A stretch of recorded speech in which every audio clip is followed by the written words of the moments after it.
Okay, a question that I get from a ton of you is, where do I start if I want to start a podcast? And I love when answers are simpler than we expect them to be. So I want to tell you about a resource that's changed the game for us with our podcast, and that is Spotify for Podcasters. If you want to start your own podcast, Spotify has a platform that makes it so easy. You upload your episodes and then Spotify actually distributes it everywhere onto all platforms and even helps you earn money so that it can be profitable for you and a blessing for you, your family, your people.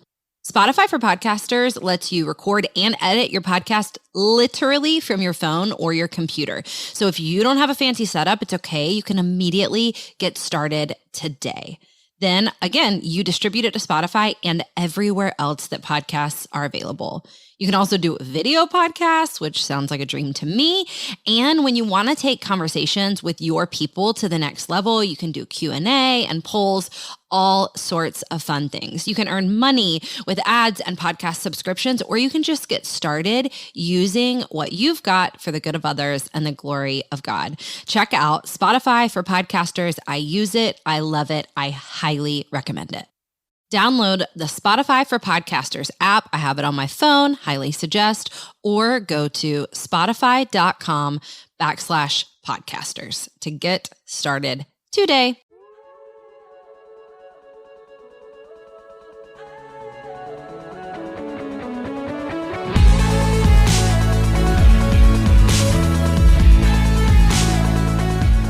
Hey friends, you're listening to the Go and Tell Gals podcast, and I'm your host, Jess Conlon. In most of our episodes, we'll have a guest, a woman who is running on mission right where she's at. We pray this podcast leaves you encouraged and spurred on to go and tell the good news. Hey friends, we have such a gift. I'm really the recipient of the gift today. We have the dearest and the wisest Hannah Brencher in the podcast studio with us today. Hey, thank you for traveling all the way here. Thank you for having me. I'm so pumped to be in studio with you. It's such a gift. It's so fun. We are having the most fun. So I want to dive right in. Awesome. And we'll just see where we go. Okay. We'll just see where this train flows to.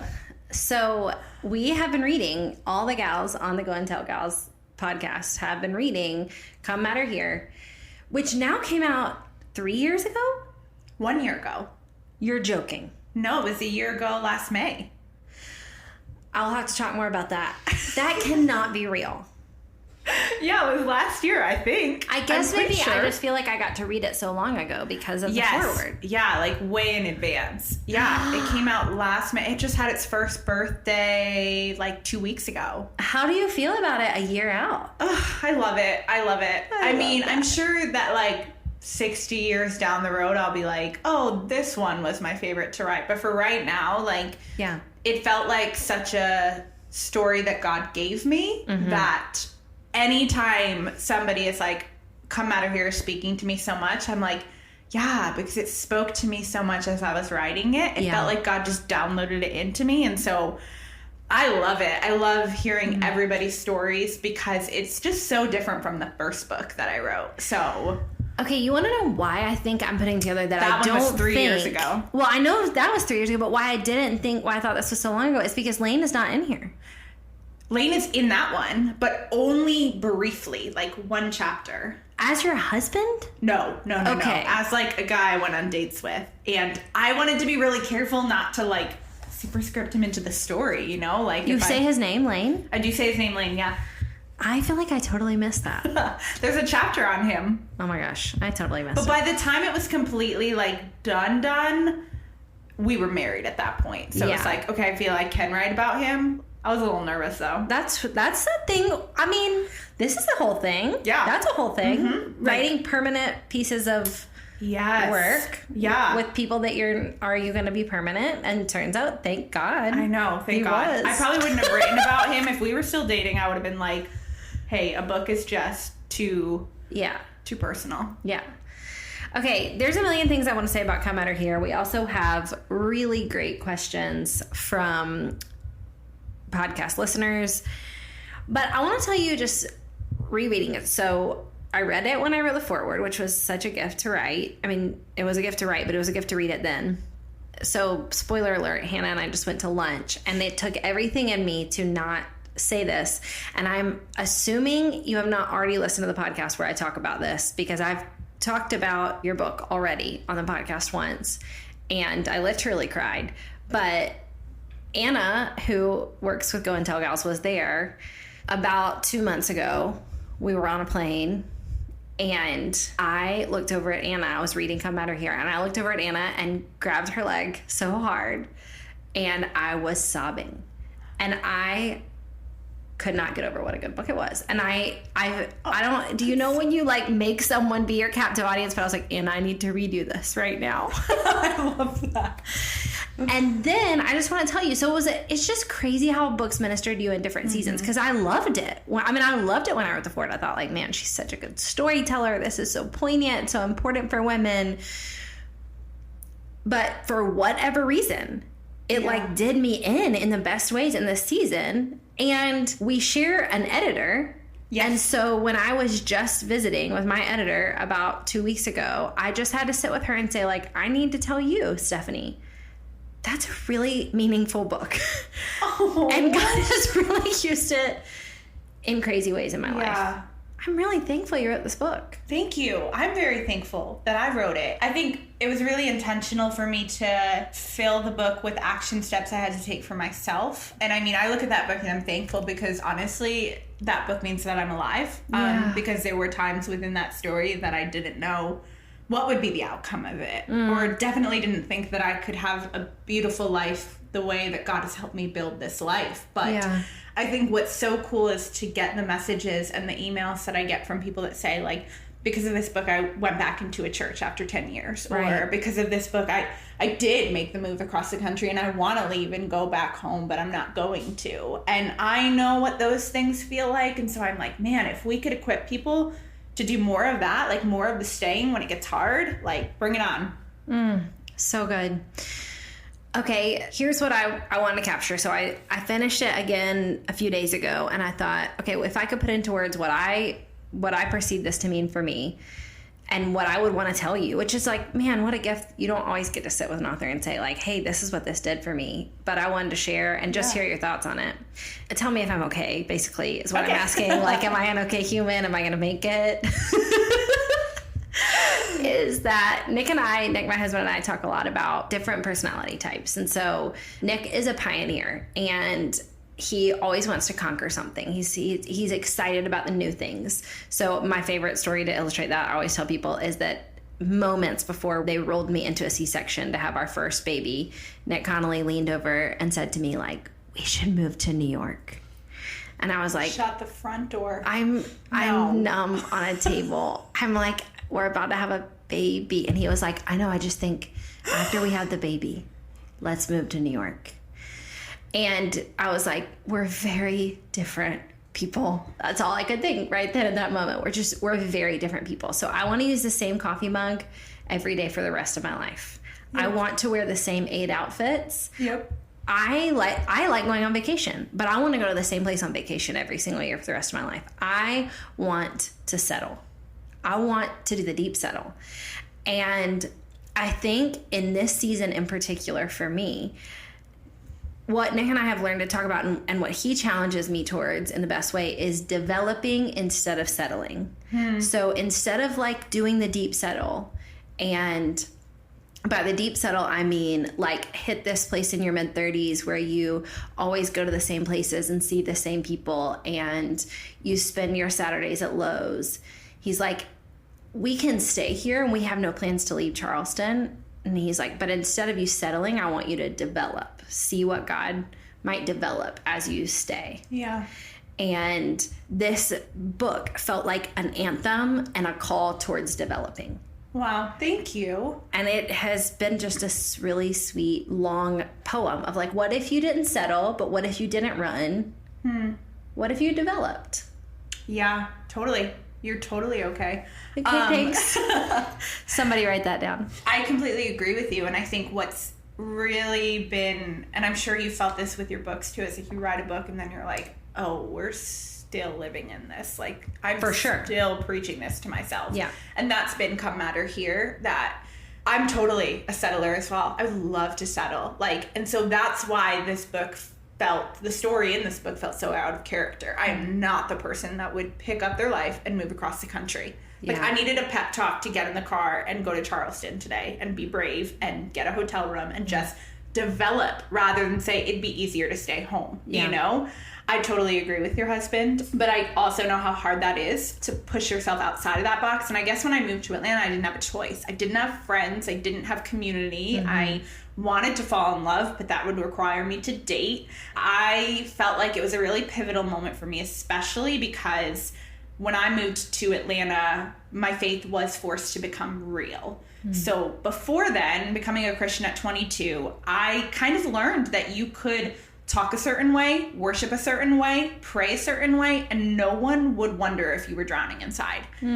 And I came to Atlanta, and all of a sudden, it was kind of like I saw God like on the roadside, and it was kind of this question of like, okay, like, real or not real? Like, do I actually believe that this is everything? Because if it's everything, then something has to change. And if it's everything, then it's like, I'm meant to be here and I need to stay until I see the resolve of that. And that was a really hard thing for me, but I would go through it 1,000 times more just to come out of that with real, immovable faith. I love that. That's so good. So this is the question everybody wants to know a year out. Yeah. And for you, probably 2 years out from actually writing it, many years out from actually living it. What would you shift? What would you change? Would you change anything? That book, I would change nothing. Okay. Like, nothing. And that's because my first book that I wrote, I like have spoken openly just about how I look at it and I think like, who wrote this book? Oh my gosh, she had so much to say. What were you thinking? You know? And I still to this day, you see people with that first book and it meets them right when they need it. So I've become like kinder with myself. But I feel like, especially the process of writing that book, it was very much like, we'd get up at 5 a.m. I would do my time with the Lord, and then I would be like, okay, I can't write this book, and so you have to write it through me. And every day he showed up.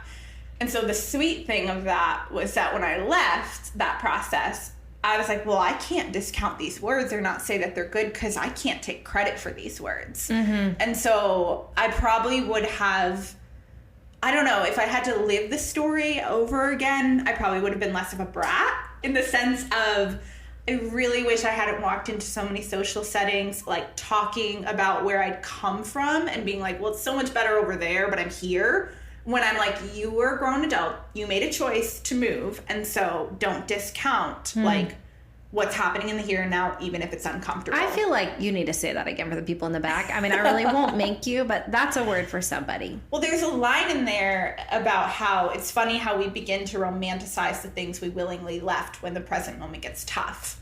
And that's like every relationship, every city we've left of like, oh, it wasn't that bad. It wasn't that bad. And like, God is not a God of, it wasn't that bad. Like, he's a God of better. And so I knew he was calling me to move to Atlanta. And I talk about that in the book, but I wanted to be really careful with that. Because I've also had a lot of people that I've come across that say, like, God told me to do this and God told me to do that.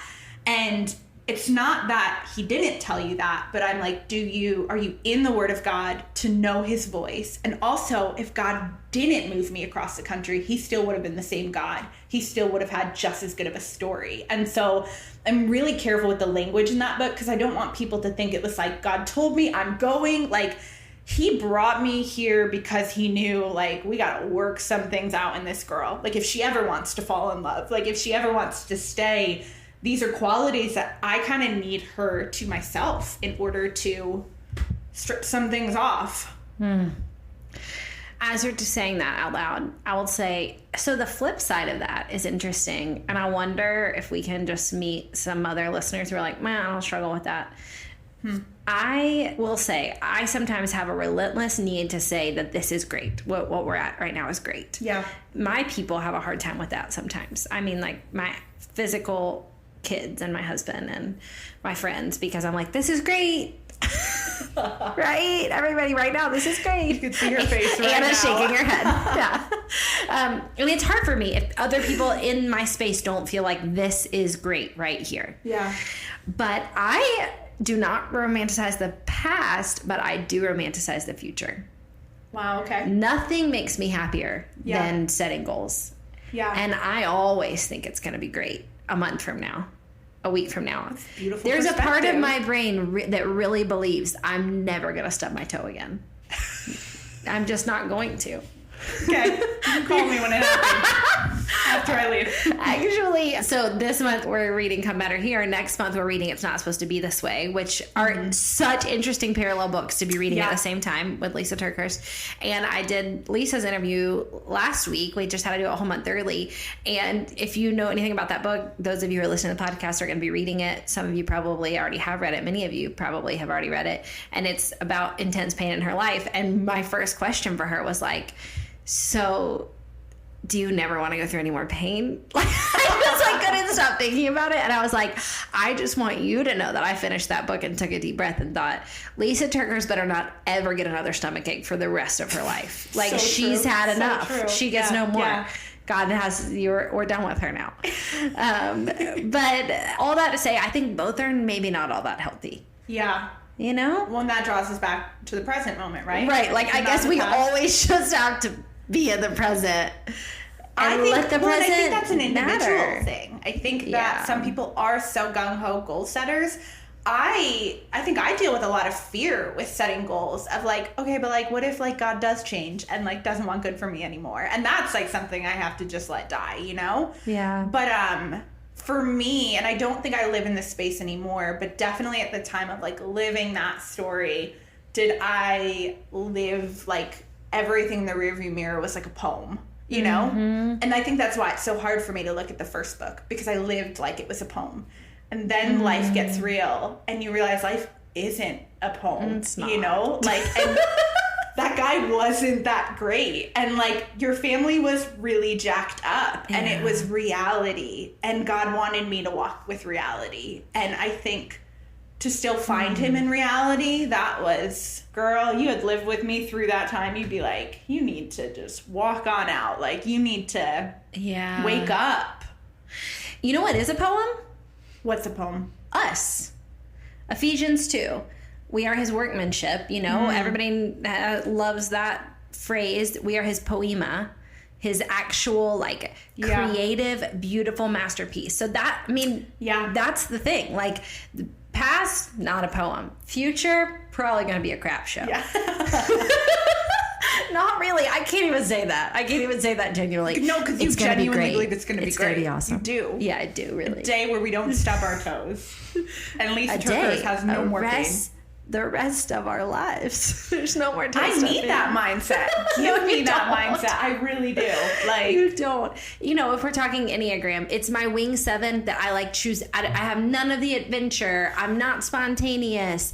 I just don't like pain. It's the only part Seven's where my wing pain. 7 comes out. Okay. We were talking earlier about my kids. You asked me to describe all my kids. My kids are super into the Enneagram. They listen to the songs. Some of them have paid to take the test. They love the Enneagram. They like to talk about it. But my youngest is 6. He is obviously not taking the test. He can barely read. And one day we were describing all the different numbers to our older kids, and he was in the back of the car, and we got to 7s, and we were just describing them. And from the back of the car, my 6-year-old, who we also believe to be an Enneagram 7, said, "That's me. I hate pain." And he does. He hates pain. Yeah. We're like, yeah, you know yourself. That's some The enthusiast. idiot. So same, me too. I have no sense of adventure. I hate to travel. I just really don't like pain, and that's where the 7 comes in. That's so interesting. Yeah. But yeah, the past might not be a poem. The future, good luck. Yeah. It's gonna be great. Just kidding. But you're a poem. You're a poem. Yeah. You responding to the pain, you responding to the greatness. That's a good word. Maybe Yeah. you should write a book about Come Matter Here, like really just engaging in your present. Except for you did, and it's very good. It's like me. I think It's I did. really beautiful.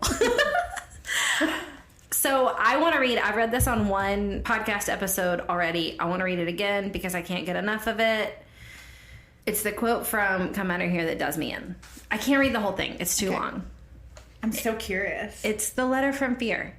Yes. I can't. Which, and also highlights the story more because I'm deathly afraid of flying. And we were on a plane when I started reading it and just looked at Anna and lost my mind.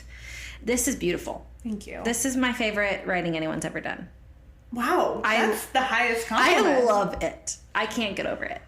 Oh. Hannah writes, "Hi, my name is Fear. Fear. But you are going to call me a lot of other things as you start to get closer to me. I'm terribly unoriginal. I'm like every has-been out there. But you give me way more credit than I deserve. You should keep doing that. I like it when you make me bigger than I actually am.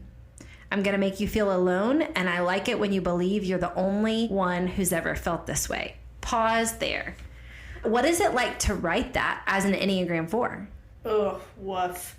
I think that me being a 4 on the Enneagram and thinking something is unique to me then causes me to hold on to it longer than necessary. Right. To want to tuck it in your pocket. Yeah. And I think that was something I really had to say, like, oh, no. This might lead to great writing, but you can't stay living this way. Like, you can't just keep your struggles and keep your stories of fear because they sound really good. Like, we got to move on from this.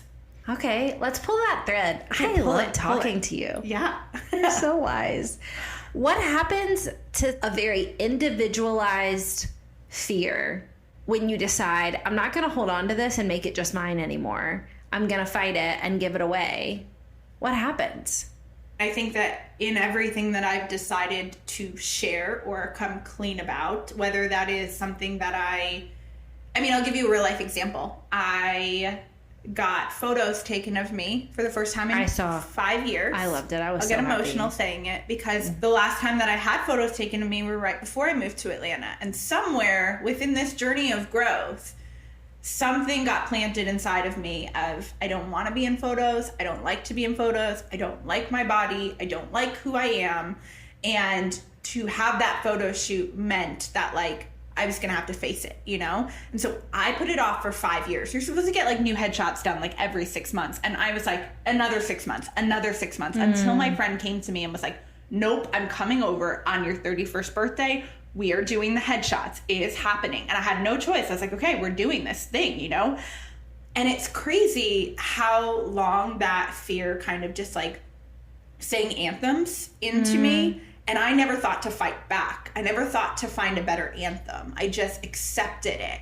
But because I didn't talk about it, it's like no one really knew. Everybody thought I was really confident. Only my husband and a few close friends would be able to say, like, you don't like yourself, you know? And so for me, the big step was A, allowing the photos to be taken, and B, sharing those, being like, whatever the cost, whatever the consequence, you know? And it's so interesting that happened on my 31st birthday, and it was the first birthday that I walked into not feeling like I had so much I needed to improve upon to get to this point, you know? And so that's where I say, like, I didn't want to do it, but I also knew, like, I can't live this crippled existence anymore. And that's been a lot of my life in the last year, which is odd when it's like this book comes out and you're like, oh, I'm still living this message of I had to have in the last 6 months, I think, like, a lot of internal digging to, like, look at the promises of Jesus and be like, okay, you promised me that I can live light and free. Like, you promised that. And so I am not going to let go until that promise comes to be. And, like,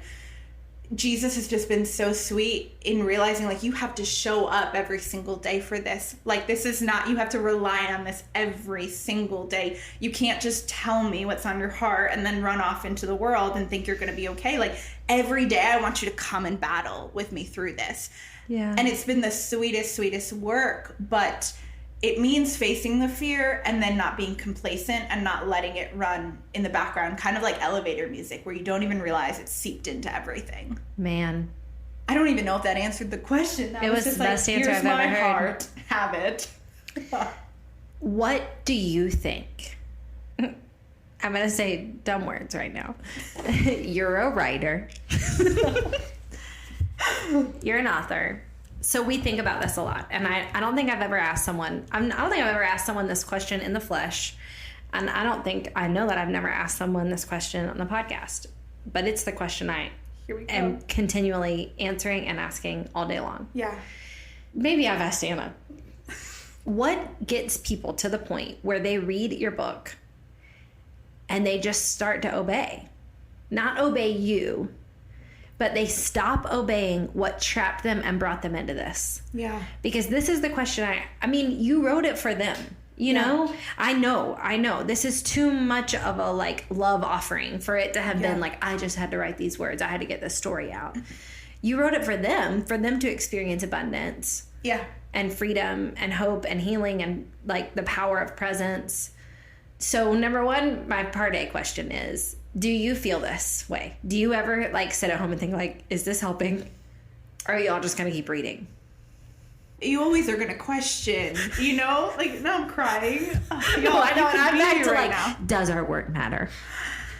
I think that is the number, like, if there is a lie that Satan can speak into a writer's heart, it's that the words don't matter, that it doesn't make a difference. But probably every week I have to ask Lane that question, like, does it matter? Does any of this matter? You know? But I mean, I know the space that I was in when that story happened. Yeah. And I know what it's like to like believe in Jesus and yet not grab hold of his promises, you know? And what breaks my heart is that there's so many people within the church that say that they're alive and they walk around dead.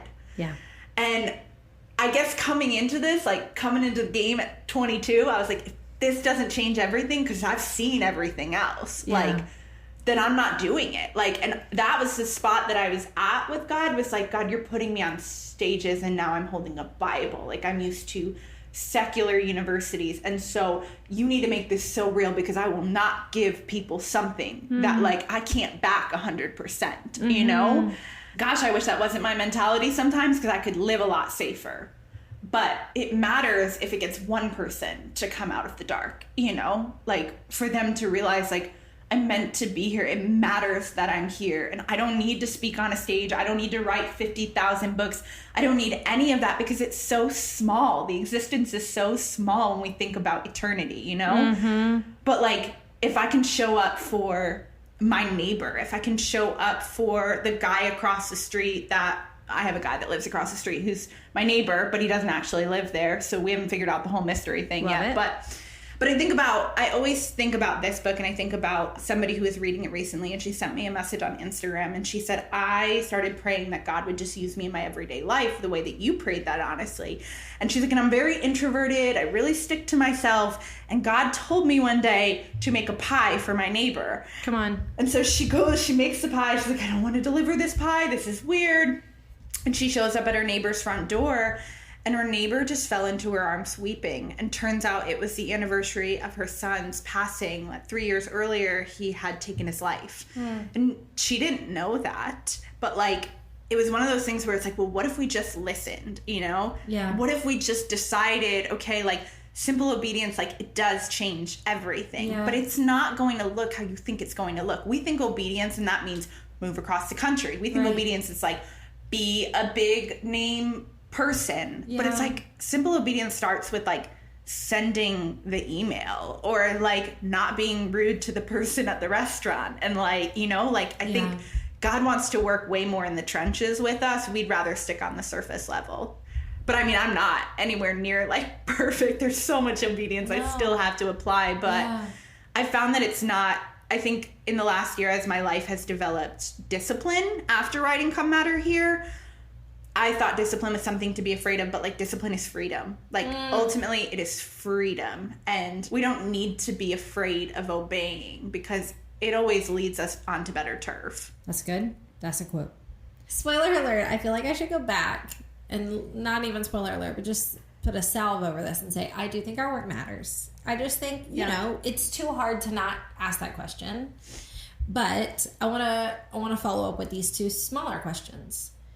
So you write the book, and I love what you just said about the pie, because that's it. If somebody sent me that text and said, I made a pie for my neighbor, I'd be like, and scene, we did it. Yep. That's it. Yes, that's it. That's it.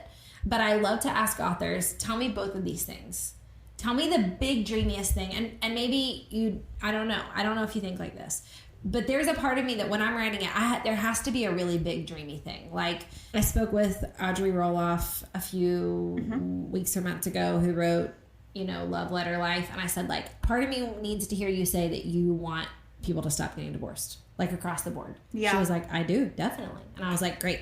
Because like, it's too hard. This work's too hard. Yeah. If you don't have a big thumping wild dream in your heart, you know? Yeah. So I'd love to hear, like, okay, what's the wildest dream for our generation? And then is there like hey, my best case, like small obedience. They finish the last page, they put the book down, and they blank. That's good. I'll tell you mine. Yeah. If that helps. Yes, I'll that'd give you be a second great. to think. Like, mine for You Are the Girl for the Job is I want to abolish feelings of inadequacy. Like, that's it. I'm here for it. And I want the next generation of women to have a new issue. They're gonna have issues. Yeah. I just don't want it to be this one anymore. I'm done with it. I love that. For Wild and Free, like, I remember a small one I had is that I wanted women to quit texting their friends after they left a conversation and apologizing for what they just said. I did that last night. Man, I think it's a shift in our relationships. Number one, and people still do it to me all the time, and I have to say, like, you just need to know, like, I don't need you to apologize for what you just said. I love you. I bless you. I see you. I'm not measuring you. Yeah. And I don't think Jesus is either. So, like, I trust your heart. We're good. Yeah. But I think it's a cultural shift, right? It's not just a, like, I need to do this better. But it's like a cultural shift that we need to, like, want good and freedom and hope for each other, that we can give each other a little bit of space over, like, I didn't mean to say it that way. You know what I'm saying? Totally. Like, your people know. Anyways. Yeah. That's a small one. A new one for You Are the Girl for the Job that's little is I just want to change the language. So there's certain phrases that I'm like, I would just like to replace that phrase for women, Yeah. I'm a mess, or I don't know how this is going to work out, or I'm just a really fearful person, or like let's just replace those phrases. Yeah. Yeah. Okay. I'm ready. Okay.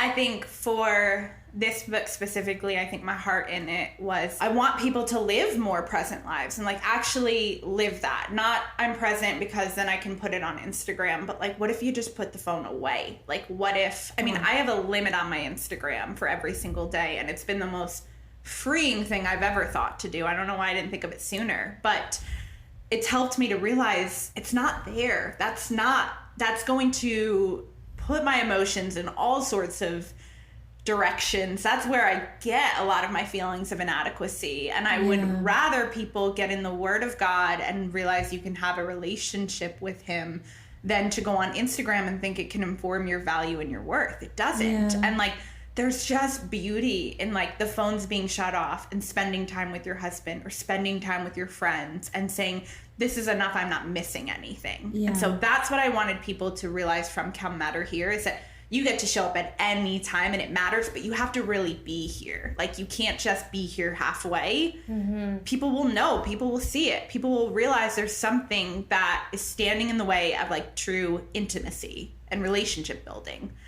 I guess a smaller one would be, I wish people would know that there's no shame in going where there's help. And so it's like, if you need to go talk to a therapist, please go. Don't be afraid. Maybe be a little bit afraid, but do it afraid anyway, I think that was the biggest lesson for me there were lots of lessons in Come Matter Here, but I wish that if I had the chance, I could look any person in the eyes and be like, hey, like, if you have to go where there's help, if you have to go to a hospital room, if you need to take medication, you are not less in the eyes of God. He doesn't look at you any differently, because I so desperately needed people to say that to me at this time in my life. Yeah. And if we can't go where there's help, like, we're going to lose people in the balance. Yeah. And that should really shake us up and wake us up. And that's actually a big thing that I thought was little, but it's really big. So. So good. I love that.